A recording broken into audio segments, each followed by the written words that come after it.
Oui, exactement. C'est une révolution industrielle sans croissance. C'est une révolution industrielle. On voit bien la numérisation du monde fait des progrès absolument considérables, mais elle peine à avoir la force de traction qu'on avait connue dans le monde industriel du XXe siècle, lorsque, je le disais à l'instant, des paysans chassés des campagnes vont dans des villes où ils sont tirés par des emplois industriels qui leur donnent une place dans la société, un salaire en progression et une société de consommation qui est en face.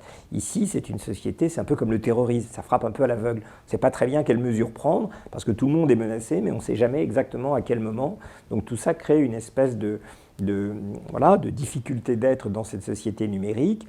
Et puis comme les emplois remplacent, la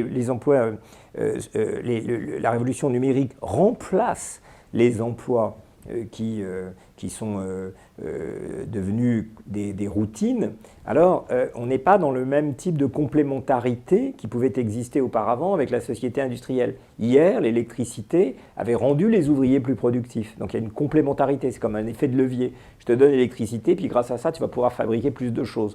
Aujourd'hui, on est plutôt dans un jeu de substituabilité, de vases communicants. Un logiciel tend bien davantage à remplacer des travailleurs qu'il n'aide certains travailleurs, évidemment, à devenir plus productifs. Donc c'est une société sans croissance parce que c'est une société, pour reprendre cette expression, qui est plus destructrice que créatrice de valeur.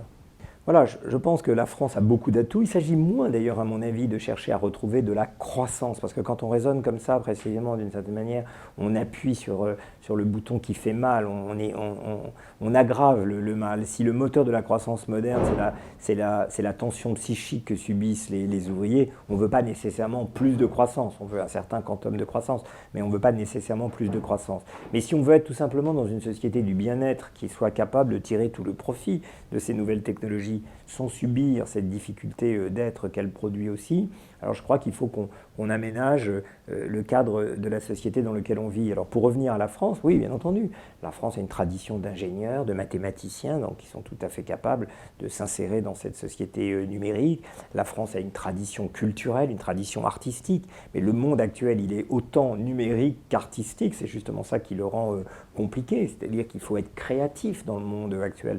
Et les Français ont montré avec leur cinéma, avec leur tradition d'art de vivre, qu'ils disposent de beaucoup de ressources. Donc, je dirais, la France a des atouts, c'est la société française qui est malade. C'est la société française qui est malade parce qu'en réalité, elle n'est jamais véritablement sortie de la société industrielle dans sa psyché. La société industrielle, elle était rassurante. C'est une société à ordre. En fait, c'est une société qui ressemble beaucoup plus qu'on ne croit à la société agraire qu'elle a remplacée. Il y avait des barons, des ducs, des machins, etc. Dans la société industrielle, il y avait des ouvriers, des contremaîtres, des ingénieurs, des patrons. Tout ça faisait une société finalement assez rassurante, organisée d'une manière qui n'était pas très différente de celle qui pouvait exister avant. On était à sa place, on pouvait pester, se révolter, mais on savait qu'on faisait partie d'un collectif. On est dans une société qui n'est plus verticale, qui est horizontale, qui est en réseau, qui provoque plus de l'endogamie sociale que de la diffusion de valeurs. Et cette société, c'est une société qui a besoin d'avoir confiance en elle-même, parce qu'on n'a plus justement ce cadre fixe qui pouvait rassurer tout le monde. Et la France était bizarrement, alors que c'est une société qui met l'égalité toujours régulièrement en tête de ses valeurs fondamentales, elle était plus à l'aise dans la société d'ingénieurs d'ordre hiérarchique qui a pu exister dans la société industrielle que dans le monde beaucoup plus délié, beaucoup plus désorganisé, beaucoup plus insécurisant, qui est celui de la société post-industrielle. Donc je pense que la France a des atouts, les Français sont formidables, mais la société française doit régler un certain nombre de choses pour qu'elle puisse redevenir une société, pour reprendre une expression de mes amis Algan et Cahuc, une société de confiance.